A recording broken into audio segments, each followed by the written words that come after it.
Mga Lodi, ground for demonetization ang ginagawa ng mga marami ngayon. Para malaman mo, panoorin mong video. Ginagawa nyo rin ba yung mga ginagawa nila na kagaya nito? Gusto mo ba mapansin at dumami ang followers mo? Tapusin mo ang video at mag-iwan ng bakas at baka isa ka sa mapaliparan ko ng tala at dragon. Mag-prepare engage na at mag-react at mag-comment. Parang ang sarap pakinggan, ano? Kaso sa pagbasa-basa ko sa Facebook, sa mga terms nila, tsaka sa mga rules nila, ni-review ko, parang hindi yata allowed. Pasensya na kayo mga Lodi ha, kung mali ako. Kung pwede, i-correct nyo na ako sa comment. Ito yung mga nabasa ko, tingnan nyo.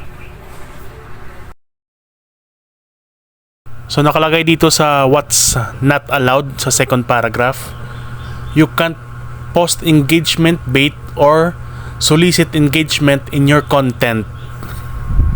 Nabasa niyo po ba? Parang hindi maliwanag guys, ano?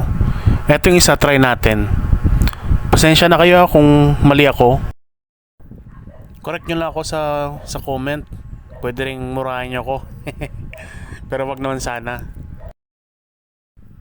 Ang sabi dito Lodi, ini-encourage kayo ng Facebook, tayo, ng mga content creators, na wag gumamit ng mga clickbait or mga engagement bait na mga schemes. Guys, pansinin nyo yung title, oh. What types of content are not eligible for monetization on Facebook? Tapos gusto ko lang pansinin ninyo ang number 2. Basahin ninyo. Content that incentivize engagement through likes, comments, and shares. So mga Lodi, anong ibig sabihin ng incentivize? Tanong natin kay Mr. Google.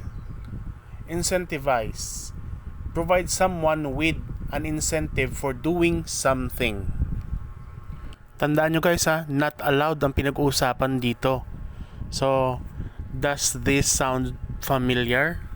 Gusto mo ba mapansin at dumami ang followers mo?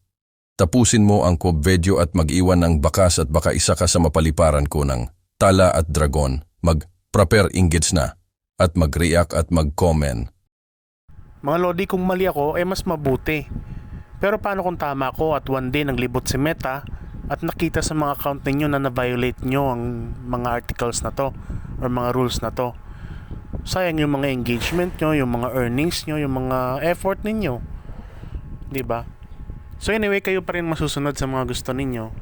Ako, naghanap lang naman ako. May nakita ko ng mga mga nakalagay sa Facebook. Sinasabi ko lang sa inyo.